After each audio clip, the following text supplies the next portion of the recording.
So we're still really early with AI. You might recognize the technology adoption curve behind me. Artificial intelligence has been a concept for a long time, basically since the beginning of computers. And over the past few decades, it's got better and better. However, it hasn't yet moved into this kind of majority area here. What you're seeing behind me is a really useful mental model when you're thinking about how technology is adopted by society as a whole. You start with the innovators over here, the early adopters, then into the early, late majority, and then the laggards. It takes a different amount of time for different people to adopt technologies. Technology that's been around for a long time, like computers, is in this laggard stage. Only very few people still don't use a computer. The internet is probably here, late majority into the laggards, because there's still going to be a few old people who don't use the internet. But artificial intelligence has not yet made it into the majority stage. So if you are using AI at the moment, you are early. There are different estimates, but it looks like about 7 to 9% of people in the US use ChatGPT on a regular basis, and that drops to about 2% over in Europe. This means it's still very much in this early market here. Now, you might have noticed there's a big gap here. That's a bit weird, isn't it? So that's something called the chasm. And when technologies cross the chasm, that's when they move out of the early stages of their growth and they can become a majority product. For example, think about the iPhone.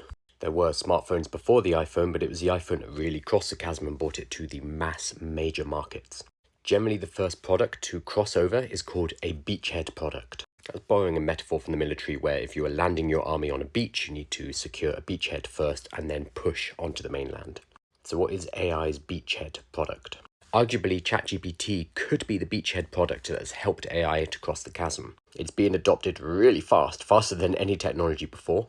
So it could be ChatGPT that brings AI to the mass market, to everybody. Another alternative is, and this is speculative, it could be Apple intelligence. In the same way that Apple bought us the iPhone and dominated the smartphone market, I wouldn't be that surprised if it is Apple bringing artificial intelligence into our devices, the things that we're holding every single day, that makes AI a mass market technology. And I think that OpenAI, the creators of ChatGPT, know this. This is part of their play. They've made a deal with Apple to put ChatGPT into Apple devices, and it looks like no money has been paid for this. No money's been exchanged by either party. This is a mutually beneficial deal that is going to bring AI into the handsets of billions of devices around the world. About 22% of the world's phones are iPhones, so that is going to take us straight into the early majority. The fact that you personally watch videos about artificial intelligence on social media, like you're doing right now, is not reflective of most people out there. AI is still a very new technology. For them, it's still scary or unknown. This also means it's a really good time for you to build a business using artificial intelligence or to start to educate other people about how it can be used. As a whole, humanity needs to cross this gap right here, and you can be part of that. You can be helping people with that. So what do you think? Where do you think we are with AI right now?